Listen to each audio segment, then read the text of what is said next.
Sa gitna ng pangamba ng publiko dahil sa ilang insidente ng krimen na kumakalat sa social media, nagbigay ng konteksto ang Philippine National Police sa inilabas nitong datos hinggil sa pagbaba ng focus crime sa bansa. Tiniyak naman ng PNP na patuloy nitong paiigtingin ang mga hakbang upang maprotektahan ng publiko. Kinikilala ng Philippine National Police ang pangamba ng publiko, partikular sa mga insidente ng krimen, mabilis na kumakalat at napapanood sa social media. Batay sa datos na inilabas ng Philippine National Police, 7,883 focus crime incidents ang naitala mula ka-6 ng Abril hanggang ika-4 ng Hulyo taong kasalukuyan. Mas mababa ito ng 1,623 na insidente kumpara sa 9,506 kasong naitala mula ika-6 ng Enero hanggang ika-5 ng Abril taong kasalukuyan. Ginagamit ang crime data sa pagsusuri ng peace and order situation at sa pagtukoy ng mga lugar na nangangailangan ng mas pinaigting na police visibility, patrol at law enforcement operations. Ang pagbaba ng recorded focus crime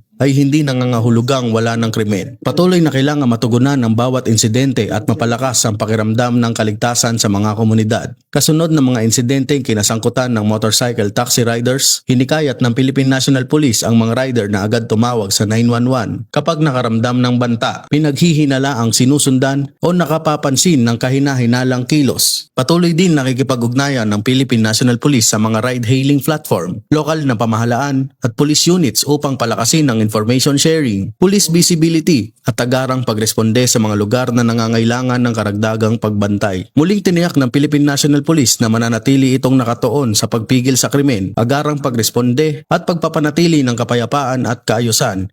Hinihikayat ang publiko na agad tumawag sa 911 o lumapit sa pinakamalapit na himpilan ng pulisya kapag nangangailangan ng tulong.